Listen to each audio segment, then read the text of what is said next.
Berlanjut dari chapter sebelumnya, tim Psalm pun menjalankan misi yang diberikan sebelumnya dengan menyamar menjadi pengawal sewaan untuk menyelamatkan Prof. Kelvin dan anaknya. Terlihat dua orang yang masuk dalam tim membantu pemindahan anak Prof. Kelvin. Namun, tiba-tiba datang perawat yang mencegah mereka karena ia harus melapor ke atasannya lebih dulu. Jadi, situasinya itu Prof. Kelvin dan anaknya tengah diawasi secara tidak langsung oleh organisasi bawah lainnya. Jadi, itulah alasan Prof. Kelvin meminta penyelamatan dari Luli. Karena tidak mampu mencegah kepindahan secara baik-baik, perawat itu yang bagian dari organisasi bawah itu meminta agar anak Prof. Kelvin dipindahkan menggunakan ambulan milik lab tersebut, yang mana tentu di sana ada komplotan musuh yang siap membunuh tim Psalm. Saat dalam perjalanan, rencana pembunuhan itu pun dilakukan. Namun, komplotan musuh itu tidak sebanding dengan tim Psalm. Tubuh musuh itu kemudian dibuang dan mereka melanjutkan perjalanan ke bandara. Prof. Kelvin yang mendengar kabar itu tentu senang. Sekarang, tinggal rencana selanjutnya. Prof. Kelvin masuk ke ruang sistem lab untuk menyebarkan virus melalui flash disk. Saat baru mencolokkan flash disk tersebut, ia kepergok oleh perawat tadi dan dua orang pengawal, yang kemudian flash disknya langsung dicabut serta Prof. Kelvin diringkus. Namun, tiba-tiba terdengar suara Robert yang bilang bahwa ia telah menyusup ke sistem lab itu dan telah mengambil semua datanya. Perawat itu pun kaget dan menyuruh pengawal cepat-cepat. Namun, seketika terjadi tebasan cepat ke ketiga orang itu yang membuatnya mati seketika. Yang ternyata itu adalah tim pembersih milik Psalm yang mengamankan target Prof. Kelvin untuk dibawa ke bandara. Scene kemudian berganti ke markas klub. Luli dan Nyonya Du tengah berbicara tentang keadaan Prof. Kelvin dan anaknya pasca misi tersebut. Ternyata bukan hanya Prof. Kelvin, tapi banyak ilmuwan di dunia yang tiba-tiba hilang, yang mana itu semua dalangnya pasti Luli.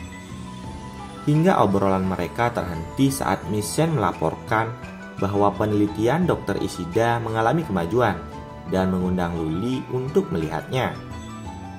Sesampainya di sana, Dr. Ishida menjelaskan bahwa jam tangan penembus batasnya ini dapat meningkatkan kemampuan otak manusia.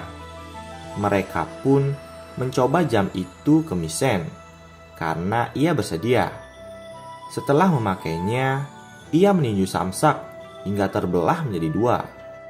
Sungguh penemuan yang OP. Misen pun kaget dengan kekuatannya. Pengujian itu berlanjut, yang mana Misen akan melawan Psalm. Pertarungan itu pun dimulai dengan Misen yang melancarkan serangan-serangan cepat. Namun, Psalm dengan mudah menghindarinya, seperti tidak ada apa-apanya. Hingga Psalm akan mendaratkan pukulannya ke wajah Misen, namun ia hentikan. Dr. Ishida masih tidak percaya bahwa Psalm mampu melewati kemampuan jam supernya itu. Luli yang tertarik meminta Dr. Ishida untuk membuatkan jam super itu untuk satu tim. Namun, tiba-tiba datang Prof. Greta. Ia meremehkan penelitian Dr. Ishida dan mengajak Luli ke labnya untuk melihat hasil penelitian Prof. Greta. Sesampainya di sana, ia kemudian menjelaskan ke Luli bahwa produknya adalah baterai superkonduktif, yang mana itu akan serbaguna. Tentu juga akan mendatangkan keuntungan miliaran dolar. Luli yang suka akan produk itu meminta Prof. Greta untuk mematenkannya. Juga menyuruh Nyonya Du menyiapkan pusat manufaktur dengan mitra penting klub. Scene kemudian memperlihatkan Luli yang pergi ke sebuah pulau pribadi di negara X, yang dimintanya dulu ke Tetua Zhang, yang mana itu adalah lab dunia mikroskopis nomor 1. Setibanya di sana, ia disambut oleh Prof. Hou dan Prof. Kelvin.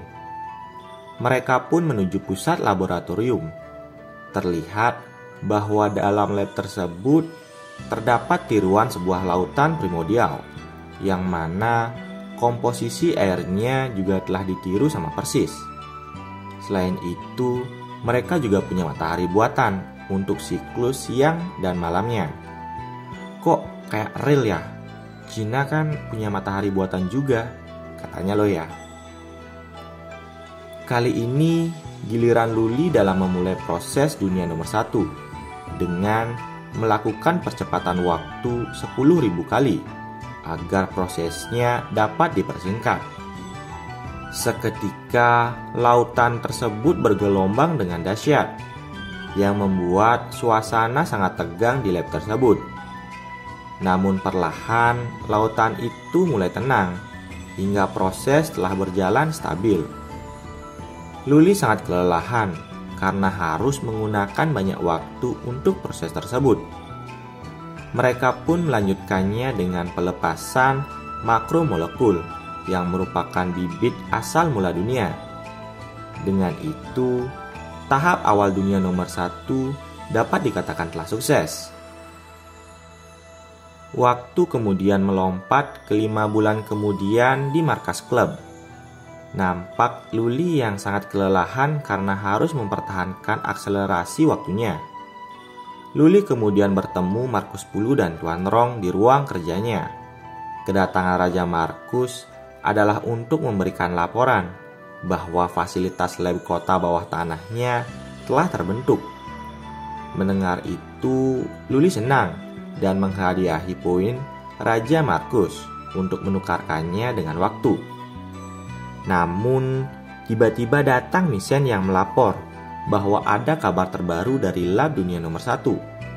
Saat itu, muncullah Prof. Hou yang membawa hasil penelitiannya dan menunjukkannya ke Luli bahwa prokariota pertama telah muncul. Yang singkatnya sih, telah ada tanda kehidupan yang mana penelitian mereka telah berhasil dan akurat.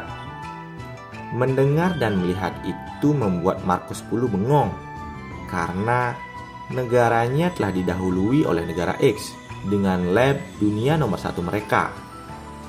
Luli kemudian menjelaskan ke Markus Pulu bahwa penciptaan dunia ini hanya proyek kecil yang merupakan salah satu visi klub yang terpisah, yang mana selanjutnya adalah konstruksi bawah tanah yang akan mengelilingi lingkungan eksperimen baru. Luli juga meminta Markus Pulu dan Tetua Rong untuk membangun fasilitas untuk proyek tersebut, yang mana tentu itu diiyakan oleh mereka berdua. Juga, Luli kemudian memberikan 1 tahun masa hidup ke Markus Pulu sebagai hadiah atas penyelesaian misi sebelumnya. Setelah mereka berdua meninggalkan klub, masuklah para perwakilan luar Luli. Mereka telah menjalankan tugas dengan baik, yang kemudian Luli memeriksa hasil pembelian mereka berempat. Saat mengeceknya, Luli sangat kaget karena anggota baru yakni Sedi mampu mengumpulkan 12.000 tahun, padahal rata-rata lainnya hanya 2.000 tahun saja. Tentu itu membuat Luli sangat senang. Melihat jumlah itu membuat Luli penasaran dengan cara Sedi.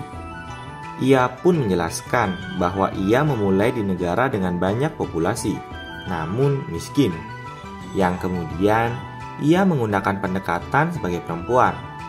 Luli kemudian memberitahukan orang lain untuk tidak apa menghabiskan banyak uang, yang penting waktu yang dibeli lebih banyak. Luli pun mengambil waktu yang telah dikumpulkan itu. Saat itu, kesadarannya juga terbawa ke suatu ruangan yang mana ia melihat dirinya sendiri. Lalu, dirinya yang lain itu memperlihatkan aturan dari waktu. Setelah membuka matanya, terlihat waktu yang telah dikumpulkan Luli selama ini melebihi 100.000 tahun. Ia mengingat kembali aturan yang dilihatnya tadi, bahwasanya aturan itu dapat ia ubah sedikit, sehingga perwakilannya juga dapat menjual waktu selain dari membeli waktu. Luli kemudian memberikan kontrak baru ke perwakilannya agar bisa menjual waktu juga. Setelah itu selesai, Misen muncul dan memberitahu bahwa Psalm telah siap dengan mobilnya. Luli pun berangkat ke lab kota bawah tanahnya bersama Psalm. Saat mereka keluar dari markas, terlihat mobil lain yang sedang mengawasi mereka dan mulai mengikutinya dari belakang. Itu ternyata adalah ketua tim rahasia pemerintah dan atasannya. Ketua tim itu telah memberitahu bahwa Luli ini sangat berbahaya. Namun, atasannya menegaskan bahwa karena berbahayalah, maka Luli ini harus segera dilenyapkan. Di tengah perjalanan, kekuatan Luli tiba-tiba aktif. Ia tahu bahwa seorang sedang mengincar nyawanya. Ia mengecek sekitar dan mendapati bahwa ada mobil yang mengikutinya berisikan ketua tim rahasia. Saat ketua tim rahasia dan atasannya masih berdebat, tiba-tiba saja mereka melihat Luli telah berada di kursi belakang mobil mereka, yang tersenyum sambil menyapa mereka berdua. Melihat Luli yang tiba-tiba di jok belakang membuat atasan itu senang, karena tidak perlu repot-repot mencegatnya sembari mengancungkan pistolnya. Saat akan menembak, tiba-tiba pistol itu telah berpindah ke Luli, yang balik menodongkan senjata itu ke mereka sambil berkata bahwa kita sama-sama tidak suka diancam. Pelatuk pun ditekan, namun bukannya tertembak, mereka berdua masih baik-baik saja dengan peluru panas di tangan atasan tersebut. Mereka tentu terheran-heran, yang seketika dikagetkan dengan Luli yang telah berada di luar, sambil mengancam bahwa ini adalah peringatan terakhir, sembari meninggalkan mereka untuk menuju lab kota bawah tanahnya. Di negara X, tepatnya lab kota bawah tanah, Luli telah sampai di sana dengan beberapa karyawan intinya. Kali ini, mereka akan memulai tahap selanjutnya dari dunia nomor 1. Luli memasuki fasilitas penelitian itu menggunakan pakaian khusus agar dunia mikroskopis nomor 1 ini tidak terkontaminasi. Dimulailah eksperimen itu dengan melepaskan sel kehidupan hasil eksperimen sebelumnya, yang kemudian Luli menggunakan kemampuan mempercepat waktunya hingga 100.000 kali. Ingat, waktu Luli udah 100.000 lebih ya, jadi pasti bisa dia untuk mempercepat 100.000 kali juga. Nah, reaksi antar sel dan lingkungannya pun terjadi, yang mana mulai memunculkan kehidupan baru. Seluruh peneliti di sana sangat takjub akan eksperimen tersebut. Adapun langkah selanjutnya adalah evolusi buatan, di mana mereka akan meniru peristiwa kepunahan massal pertama. Eksperimen dunia nomor 1 telah berkembang dengan pesat, hingga pada tahap manusia primitif telah hidup. Kemudian, manusia mikroskopis ini sepenuhnya diatur agar sejalur dengan sejarah dari bumi yang tentu dengan bantuan dan pengawasan para ilmuwan. Hingga pada titik robot-robot pengawas tersebut atau yang di atas disebut sebagai dewa oleh manusia mikroskopis itu. Melihat perkembangan itu, Prof. Greta mengusul ke Luli untuk melanjutkan perkembangan ke tahap berikutnya. Namun, Luli sedikit kelelahan karena waktu hidupnya semakin lama terus menipis. Ia pun memiliki sebuah rencana yang memanfaatkan manusia mikroskopis itu sebagai persediaan waktunya, yang mana jual beli waktu akan digunakan sebagai cara hidup mereka, sehingga Luli memiliki persediaan waktu yang gratis. Nah, kalau kalian penasaran yang dimaksud cara hidup jual beli waktu itu, terus tonton ya. Scene berganti ke dunia mikroskopis. Sebuah suku membuat ritual kepada dewa yang di atas dengan mengorbankan seorang pemuda laki-laki untuk meminta hujan. Saat pemimpin ritual itu akan menggoroknya, tiba-tiba datang robot drone yang mereka pikir adalah dewa yang langsung mengambil pemuda tadi dan pergi ke pusat penelitian. Saat pemuda itu sadar, ia telah berada di tempat asing. Tiba-tiba muncul hologram Luli di depannya. Pemuda itu sangat terkejut. Kemudian, ia meminta dewa atau Luli untuk menghapuskan pengorbanan di sukunya. Namun, Luli malah menawarinya untuk menjadi utusan atau utusan dewa. Pemuda itu kemudian setuju dan cahaya menyinarinya, yang kemudian cahaya itu turun dari langit ke dunia bersama dengan pemuda itu yang ternyata bernama Atika. Mulai saat itu Atikalah yang memimpin karena ia adalah utusan dari sang dewa. Sin kemudian beralih ke Atika yang telah dewasa dan menjadi raja. Sebagai seorang utusan dewa, ia sangat disanjung oleh rakyatnya. Kali ini, Atika menawarkan kontrak ke rakyatnya untuk menyerahkan diri ke dewa dan mendapatkan kemenangan yang tak berujung. Para rakyat pun bersorak hingga tiba-tiba robot drone itu menembakkan cahaya ke rakyatnya.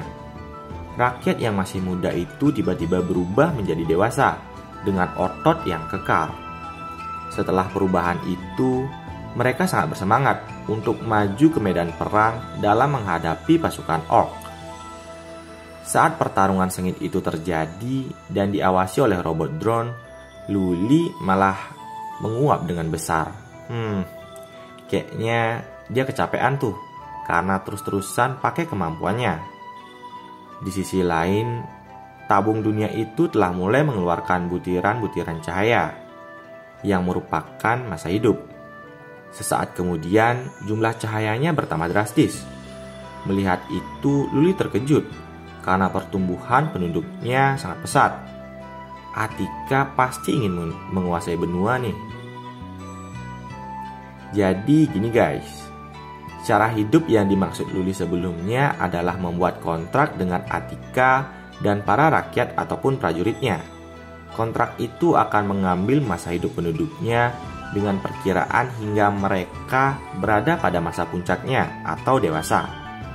Jadi, penduduk itu tidak akan menikmati masa remajanya karena dari anak-anak akan berubah menjadi dewasa dan bereproduksi, menghasilkan anak, lalu anak itu diambil masa hidupnya jadi dewasa lagi dan seterusnya. Nah, masa hidup yang diambil itu akan berkumpul membentuk bola cahaya untuk menambah masa hidup Luli. Sin berpindah ke 300 tahun kemudian di dunia mikroskopis.